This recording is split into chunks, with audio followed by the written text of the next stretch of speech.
I was thankfully very confident from the course and the podcast and advocating for myself. And I very boldly said, "You stop, sir. I need a moment. Let me gather my thoughts before you continue." And he was very taken aback. He was like, "Whoa, no one's ever told me they need a moment." I was like, "You are dealing with a first-time mom who is in a very scary situation, and my husband is not here right now. I need a moment." This week's reviewer of the week is Amelia RP. She says, "My baby is 8 months now. She is beautiful, thriving, and wonderful. Had a water birth. Can't recommend them enough." I have to agree with you on that one. I absolutely loved mine as well. "We had to deal with a tongue tie, but as soon as that was cared for, my baby was nursing well. Please try to get a dentist on who does those procedures. It makes the biggest difference in the world." Absolutely love that. And I think that's a great idea. I would actually love to have a dentist on. So if you are listening and you have a pediatric dentist that you love, that has revised a lip tie for you, that is extremely well educated in what they do, will you reach out to us at hello@myessentialbirth.com and give us their name and number so that we can reach out to them? That would be amazing. But thank you for the review. And for those of you who are listening, if you have a chance, go write us a review. I absolutely love reading them. Now for today, we have another birth story for you guys, quickly becoming the favorites of the podcast. But without further ado, Whitni, will you take a moment and introduce yourself to everyone listening? Of course. Thank you, Stephanie. Hey, everyone. I'm Whitni. I will save you from my last name. It's a long Polish one. I married into it. But I am a first-time mom. We gave birth in February of 2023, and it was a very unexpected, joyful pregnancy. I joked the entire way, if I could do pregnancy full-time as a job, I would. I loved it. I absolutely adored that pregnancy. So now I have a sweet, almost 1-year-old baby boy. His name is Hudson, who is the joy of our life. And this will air after we announce it, so I'm okay announcing. We are now 20 weeks pregnant with our second baby boy. So super excited to be a mom. I know. I'm so excited to be a mom of two under 2 and 2 little boys who hopefully will be the best of friends. So my husband and I, we live in the panhandle of Florida. We moved here 2 years ago from out west in Idaho, and we're just loving life as parents. You and I are very similar that way. We moved from Utah, is it 2 years ago now? Year and a half ago? And we are in Florida. So you may know that. But so tell me a little bit about your pregnancy then. Was it pretty straightforward? Did you have anything that stands out to you? It sounds like you absolutely loved it, which I love hearing. So tell me just a little bit about your pregnancy. So we found out really early. My cycles were very regular. We found out the day I missed my period. I was like, it's time to take a test. And that test came back positive. The most shocking thing was being in a new city and not having my normal provider. I was like, oh, I have to find a provider. So we Googled. This is before I found your podcast. This is not the way to select a provider. I Googled and I went with who looked nice. So we went in, everything looked fine. We did the dating ultrasound around 7 weeks and baby looked healthy. We did the early blood work. Everything came back normal. All was fine. We changed providers at 21 weeks. I don't know if you want me to get into that now, but that's when the pregnancy kind of got interesting. So I just felt like a number at my provider when I was seeing her for the first couple times. I'm 4'11", really tiny frame. And you and me. We're twinsies, right? And yes, I love it. She goes, "You're going to have a C-section." And I was like, wait, what? She goes, "Yeah, your hips, you're not going to be able to give birth. There's no way." And I was really taken aback. And I probably listened to 2 or 3 My Essential Birth podcast episodes then, and just instantly was put on edge. I was like, don't you tell me what I can't do. I have always dreamed of an unmedicated birth. Even before getting pregnant, I was like, unmedicated is where I want to be. So to hear that all of that was going to be squashed, I told my husband, I was like, I don't think I like her. And of course, my husband... For all the right reasons. I'm with you 100%. Yes. My husband's like, give her another chance, have a conversation. Well, I'm the type A planner. At week 9, I had my birth plan figured out. So when we went back in after the ultrasound, I went over my birth plan and she was like, no, no, no. And I told my husband, I was like, if everything looks fine at the ultrasound for the anatomy scan, we're switching. Which week 20 came and went. Our ultrasound baby boy was growing healthy. He looked great. He was measuring big. I'm doing air quotes right now because we all know that ultrasounds can be off. So glad he was growing very well, but he was big. Anyways, I actually called a midwife from a local hospital because my husband was very set on a hospital birth. I was kind of dreaming of a home birth with a midwife, and we compromised. We went with a midwife at a hospital. So we each got what we wanted. They gladly took me in. They were like, you seem like a great candidate. Come in, meet us. Let's review your blood work, and we're going to do another ultrasound, just because they didn't want to take their dating ultrasound and like the anatomy scan. I was like, okay, fine, whatever. Like, we'll do another anatomy scan if that makes you happy so that I can see the midwife. They found out that we had what's known as, I'm going to try and say this right, velamentous cord insertion. I call it VCI for short. It's kind of a scary condition, so I don't like anyone who's going through it. I've been there. I know the panic, but I'm going to try and downplay it just in case there's any moms who are listening that they don't panic either. It's a severe marginal cord insertion. So your umbilical cord isn't inserted into the placenta. It's actually into the membrane. You can be at risk for several things, which I don't want to get into.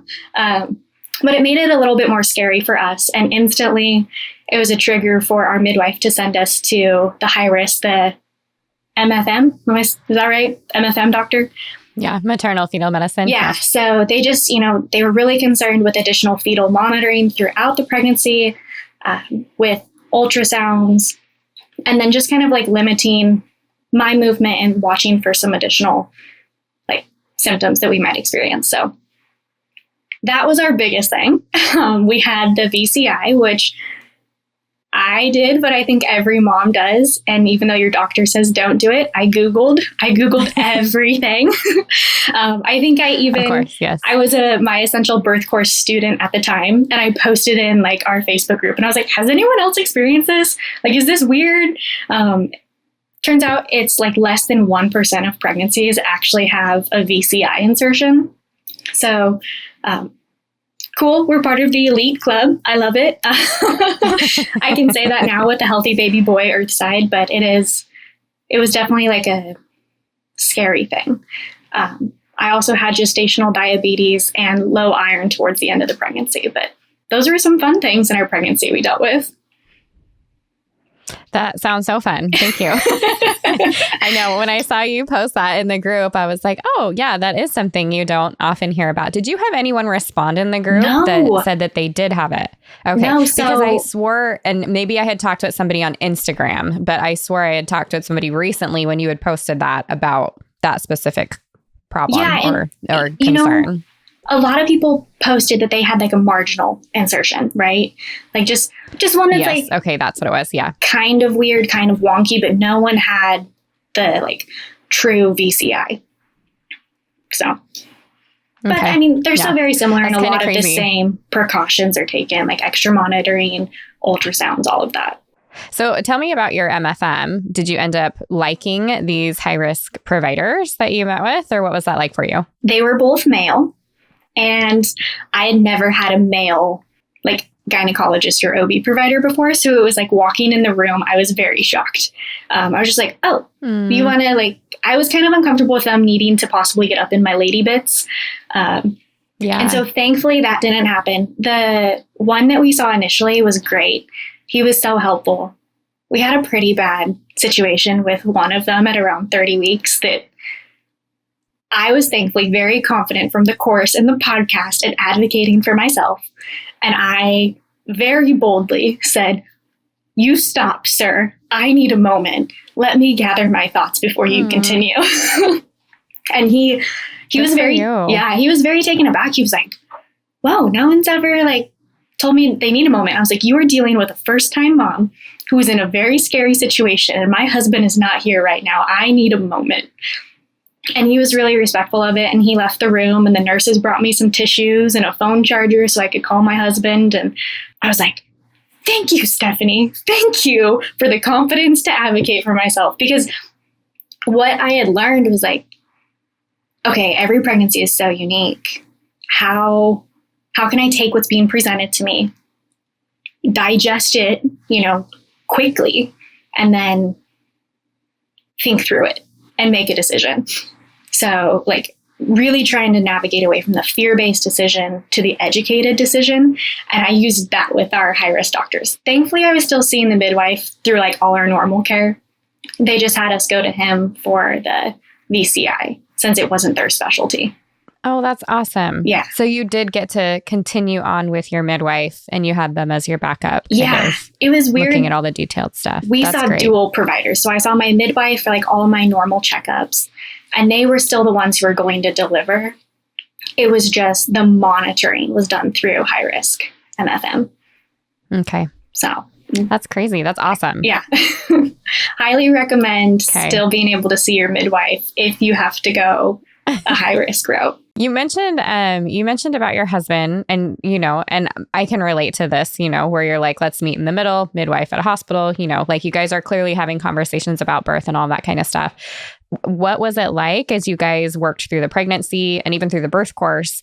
How was he with supporting you, or conversations that you guys had? Is there anything that like sticks out that you're like, it's so good that we were able to talk about this, or anything like that? Like most men, he wasn't overly invested in the week-by-week development of the eyelashes, the fingernails, the toenails of the baby. He was like, can I feel him yet? Like he was more about how can I interact with baby? And that kind of translated into birth prep. I was very much like, got to do my 3 exercises every day. I am taking a weekly bath and meditating. I'm going over my birth cards. And he was like, let me know when you're pushing. And I was like, oh no, we are doing the birth course prep. And so we compromised. We did a weekly birth course date night where we would cook dinner, and then we would sit down on the couch and go through like a course together, one of the week by week sections. And some of it, I'll be honest, he was like, can you do this without me? He was like, this is not important. But once we got into the hands-on activities, what does birth look like? What is transition? How is the baby progressing through the pelvis? Like, what do contractions look like? And what is his role in contractions? He was like, game on, baby, let's do this. We did some like role play in the living room where I was like, okay, like, let's try some counter pressure, let's try some different movements. And he was really great at being like, okay, this is how I'm going to do counter pressure. Now, how can you communicate with me more, less, higher, lower, that sort of thing. And then he also took a huge interest into our birth plan, especially with being a little bit more high risk. He became very educated on the potential interventions we'd face, the side effects of some of the drugs we may be offered, like an epidural. He knew I didn't want that. So he was like, okay. He's like, what are some alternatives to the epidural? Like, how can we make sure that you get the birth you want? So he was really supportive. It was a little bit of a challenge some weeks to be like, hey, it's our Thursday night date night. We got to do the birth course. And he's like, oh, I'm tired from work. I'm like, nope, baby could be here in 5 weeks. We got to go. So he was really supportive of it. Well, good. And I love that you were a good boost, right? Like, let me just scoot you this way. This is what we need to do right now. That's awesome. Yeah. We're actually reworking through the course, not like the actual videos, but I still have the workbook and just revisiting some of them. A lot of it's fresh in our mind, but I'm like, okay, like, what are some signs of labor? How does counter pressure work again? And what's our game plan now with possibly having a 1-year-old in the birthing room as well? Yeah. Yeah. That's really cool. Good. That's awesome. Okay. Tell me a little bit about how you prepared. So it sounds like you guys had your weekly date night. And you said you did the 3 exercises. Were there things that you did as far as nutrition, exercise, labor rehearsals, like things that you were consistent with? Any nitty gritty details that you can give about that? Yeah, so having gestational diabetes really altered my diet plan. I felt like leading up into pregnancy, I ate pretty healthy. That changed once becoming pregnant and diagnosed with GD. The protein was the hardest aspect of it for me. I mean, I don't love protein shakes, so trying to get protein through, your actual food rather than like supplementing with shakes was really hard for me. That was my goal every day, get 100 grams of protein. I averaged around 70. I'll be honest, like that was the hardest part for me. We live in Florida, so we luckily get year-round nice weather. We went on lots of walks as a family. I did at-home like workout programs where I felt comfortable just moving my body for at least 20, 30 minutes a day.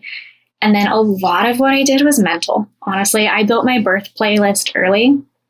And if I was in the car driving to an appointment, driving to the grocery store, driving anywhere, I had my birth playlist going and just really like listening to those lyrics. I'm a faith-based woman, so a lot of my songs were centered around my faith and just like inviting God into that and just saying like, okay, like when I am in labor, my body's going to know what to do, but I'm not in control.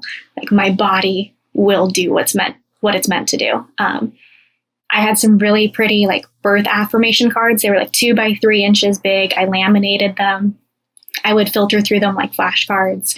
I had a group of like 5 or 6 that I really liked. It was like, the pain that I'm experiencing will not amount to the joy I will be experiencing soon.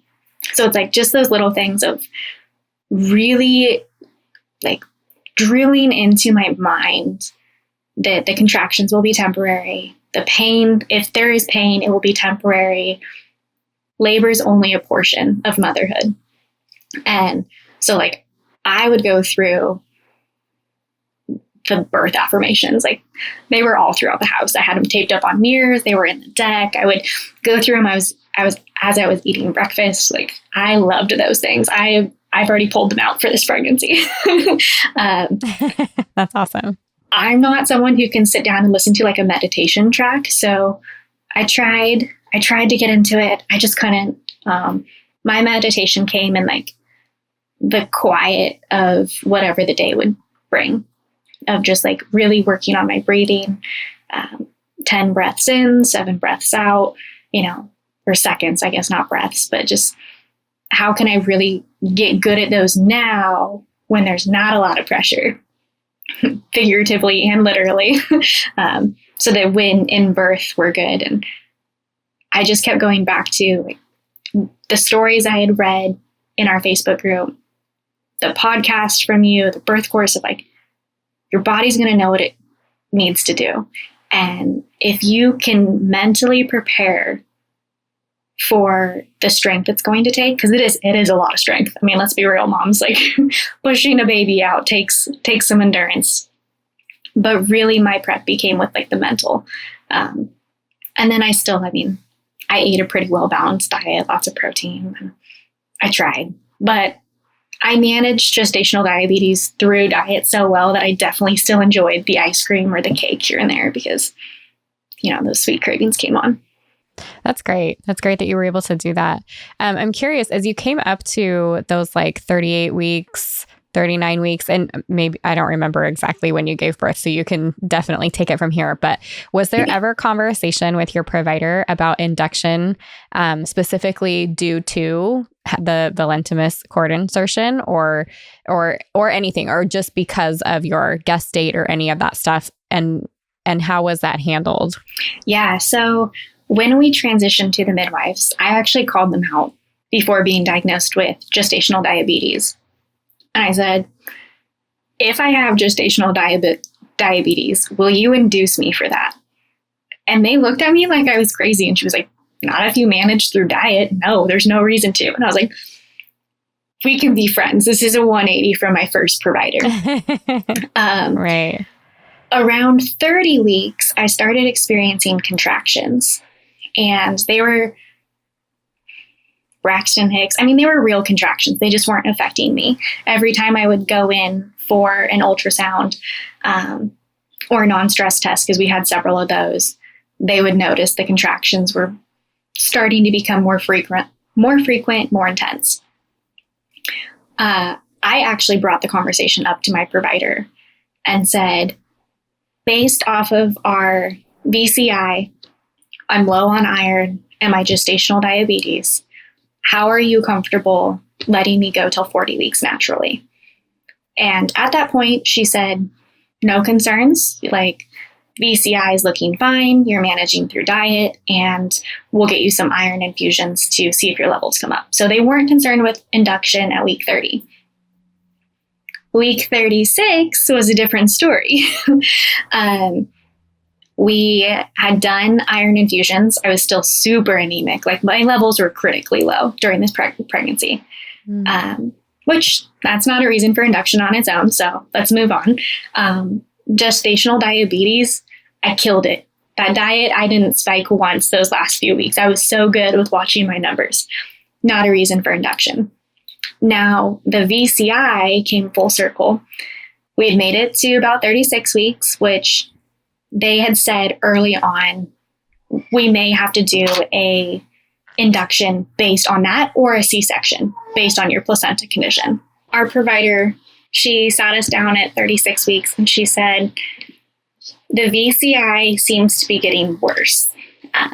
The blood flow to baby through the placenta, through the cord, wasn't as strong, which was really scary. So at that point, we were doing weekly ultrasounds, which sounds like a lot, but they were really concerned with making sure that he was still getting he was getting proper nutrients and he was growing. They weren't concerned with his size. They were just concerned with progress. So we revisited the scans from the last 2 weeks, and he'd grown a little bit, but it wasn't significant. So they're like, okay, let's revisit this in a couple weeks, but be prepared. We may need to go for a soft induction. Week 38, I went in. This stubborn little man was not moving on the ultrasound. They could not get him to move at all. I was actually doing jumping jacks and squats and lunges in the room. I ate a sugary snack. I think I had a piece of candy. They were get him to move. He was napping very hard. We were a little worried that he wasn't getting anything. The blood flow was super low. They pulled up his last 3 growth scans and noticed that his growth had completely plateaued. It was very weird. His head size, his belly size, leg size, nothing had changed in the last 3 weeks, which I thought was really odd that it would come back exactly the same, considering they were different scans, different ultrasound techs as well. So I was like, okay, this is a little concerning. And my midwife was like, we may want to get him out of there. He's grown enough. He's going to be fine if he comes out now. We may want to get him out so that something bad doesn't happen. Because she was very much if you want a vaginal birth as opposed to a C-section, we may need to help get him out. Otherwise, it may be too late that we're going in for a C-section. My husband and I, it wasn't the news we wanted. And we were like, okay, well, let's wait a little bit longer. Let's go one more appointment. The next appointment, my blood pressure was really high. And she was like, Whit, it's time. She's like, I'm not going to force this on you. Maybe you'll go into labor in the next couple days, but at 39 weeks, let's schedule something. Let's just get it on the books and then you let me know. We talked it over and it just really felt right. I did not want to be the one who goes in for an elective induction or elective C-section. I was like, no, I want my natural birth. But based off of all the factors with the diabetes, the low iron, his placenta, my blood pressure, it was wow, we have a lot that could go wrong. So we ultimately decided to be induced at 39 weeks, 2 days is when we went in. And it was a really gentle induction. We'll say that. It was great. My midwife made sure that we didn't do anything that was too crazy or would hurt him or I. And she was very much like open with the entire plan the whole way. So walk us through the induction and your birth. Yeah. They bring you in at night and they promise you lots of sleep that we're just going to do I had Cervidil. And that's just like it's like a tampon inserter that just kind of goes in. It's super small. I was very shocked with how small it actually was. That just gets placed inside your cervix to help ripen it up. And they hook you up to all the monitoring, and they're like, get some sleep, honey. We'll be back in the morning. And of course, you're sitting there as a first-time mom ready to go into labor. And you're like, yeah, there's no way I'm getting sleep. So we went in at about 8 o'clock. By the time everything got started, it was close to 10. And the Cervidil just kind of made me feel like crampy. It felt like period cramps, honestly. I told my husband, I was like, this is weird. I feel like I'm about ready to start my period. And he was like, well, you're about ready to give birth, so there's probably a good reason for that. He was Mr. Very logical throughout this entire process. And the next morning, they removed the Cervidil, and they were like, do you want to do a cervical check? Do you want, they were like, we have 2 options. We can do a cervix check. Hi, baby. We can do, just start you on Pitocin. We can just put it in a cook cath. They're like, what do you want? And I was like, well, I kind of want to know how close my body is naturally. So I opted for a cervix check, and I was only at a 2, but I was very squishy. My cervix was very soft.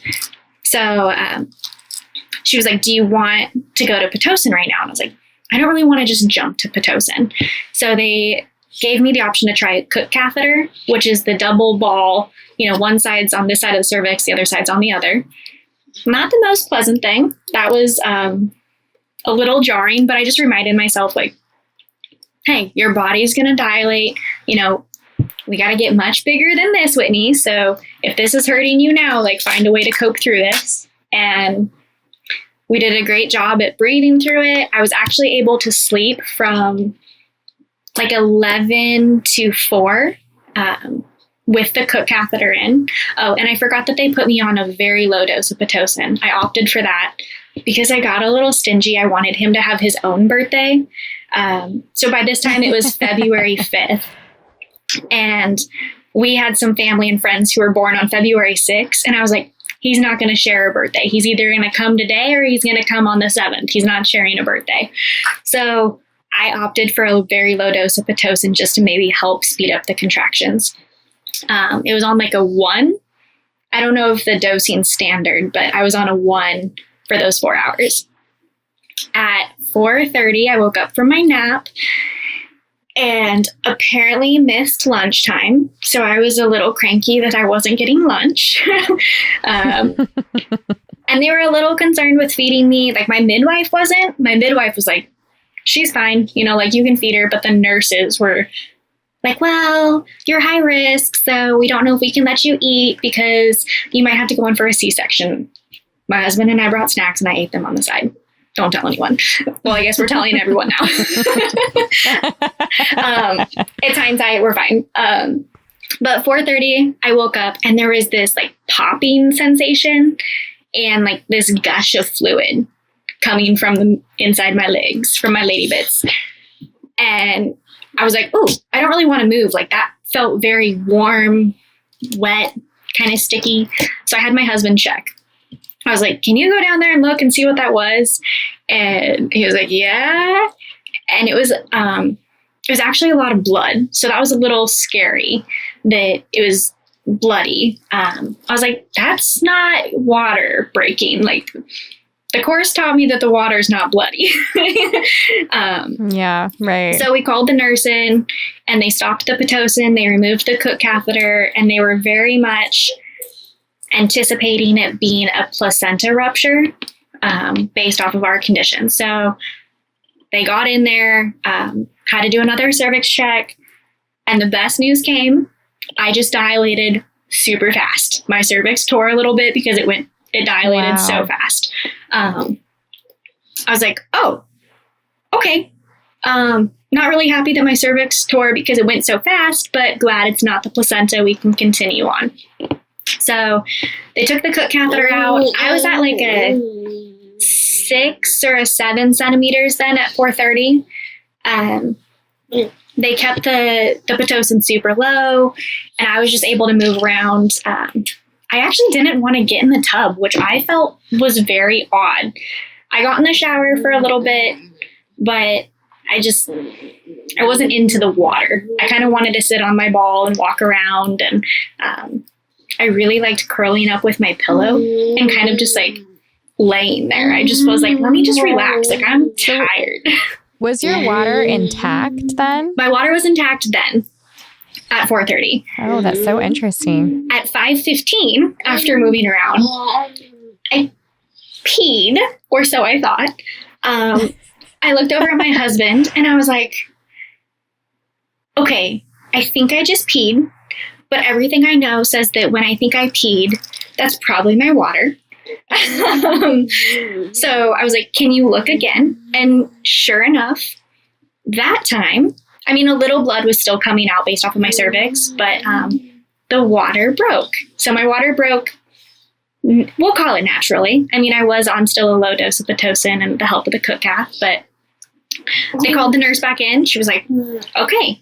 I was at like an 8 then. I was dilating super fast at that point. Yeah. Wow.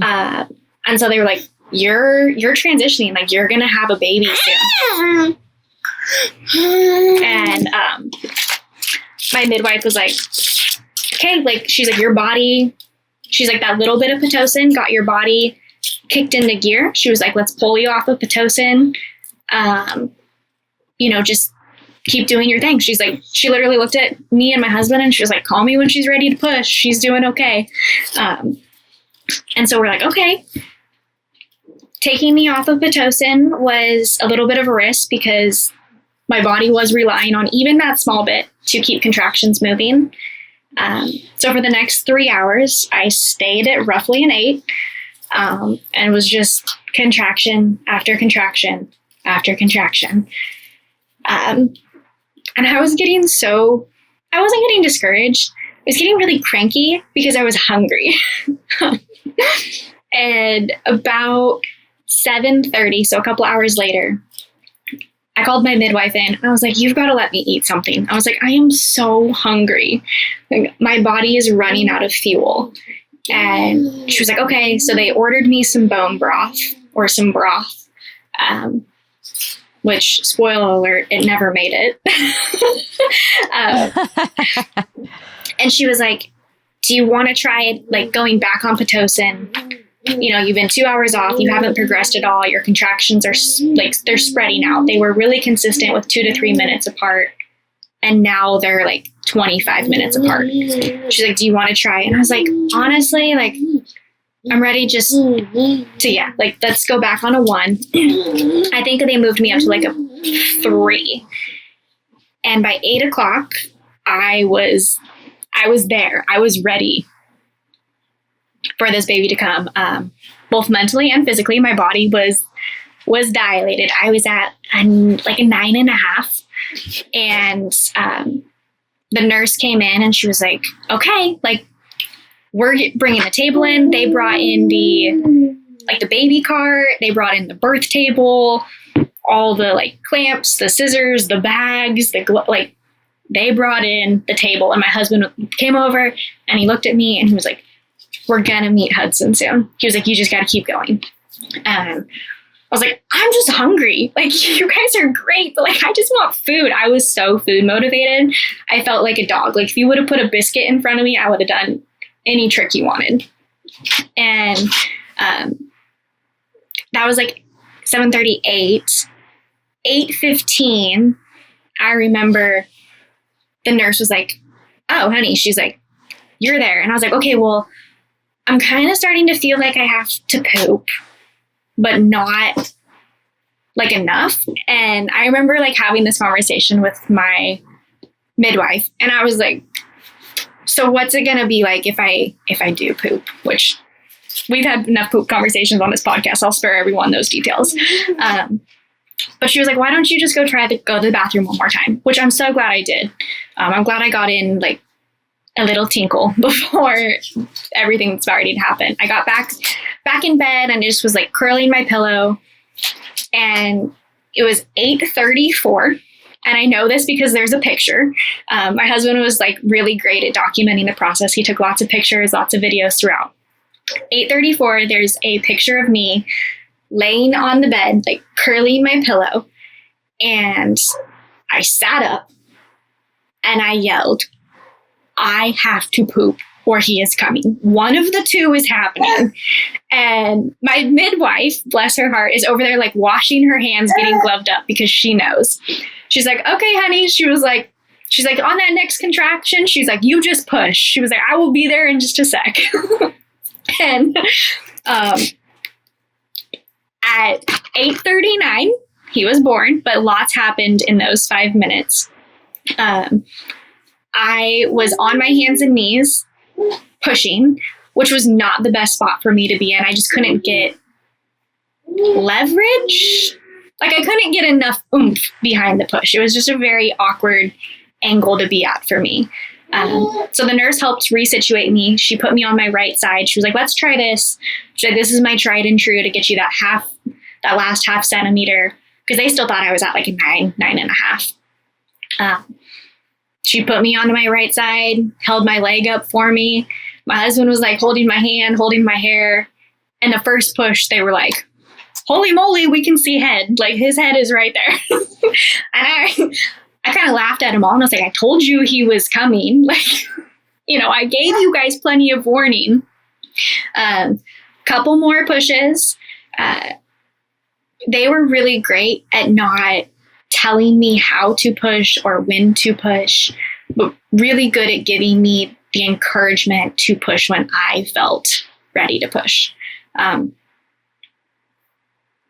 Which I didn't understand until being in labor, of like what coached pushing looks like versus free pushing versus like just your own intuition. I mean, there's so many ways that I don't think I really understood it until processing afterwards. And I was like, wow, they were really supportive of just kind of like letting me push the way I wanted. Like some contractions, I held my breath when I pushed. Some contractions, I breathed through it when I pushed. Some contractions, I grunted through the push. Like, there was so much variance in there that no one controlled how I did it. But yeah, it was perfect. The last push, they lost his heart rate, which I didn't recognize, but the nurse, the midwife, and my husband all apparently had this like look of panic, like, oh no, we've lost the heart rate. Like the heart rate's been gone for a little bit. She's got to push this baby out. And I was like, I need a break. I'm starving. I'm out of energy. Like, he hadn't made any more progress. We could still see him crowning, but like, it wasn't like he was in the canal fully, or it was, I just wanted like a minute to catch my breath. And they were like, you don't get a minute. You got to push right now. Like, so that was like the hardest part. And that was kind of right around the ring of fire. Like the ring of fire, I knew exactly when that was. But on that final push, I was so grateful to have like not only the nurse there, my midwife, my husband, who was a really great doula in the sense like he was there helping me through all the contractions, but they helped like hold my legs, I was on my back at this point, like that's where my body had landed up, and they helped get me in the right angle and like hold me through that last contraction, that last push, because that last one took some energy. I was beat at that point. But yeah, it was like 5 minutes of pushing and little man was out. And, they placed him right on my chest, and his purpley blue little state. He came out stubborn as heck with his umbilical cord death gripped in his hand, and it was pressed against his cheek. And they were like, well, that's why we lost the heart rate, because little man was cutting off his own supply. He came to in like a minute or two and let out the cutest little cry. And it was just like this thank you, Jesus moment of like, he's here. We made it. Mom's safe. Baby's safe. Like, this scary thing at the VCI is no longer scary. Like, we conquered that. You know, we kicked its butt. It was great. And they let his cord pulse until it was white. Like, it was snow white. It was fabulous. She showed it to me and she was like, it's pretty white. Would you like to cut it now? And I was like, yeah, we can cut the cord now. It was like 3 to 5 minutes after he was born by the time we cut it. And Dad cut the cord, and then the placenta came, and I'll have to send you a picture, Stephanie. You can share it with people if you'd like. It was actually crazy. I was going to ask if you had a picture. Oh, yeah. My midwife she was like, I've never seen a cord like this before. She's like, I've seen marginal insertions before, but she's like, never one this bad. So it was humbling, scary, validating, like so many emotions to be like, okay, well, no one was lying to us. You know, no one was trying to fear monger us about how severe this condition was. And it validated like saying yes to some of those extra interventions that we're hopefully not going to have to do with this pregnancy. You know, like extra scans, monitoring, and induction.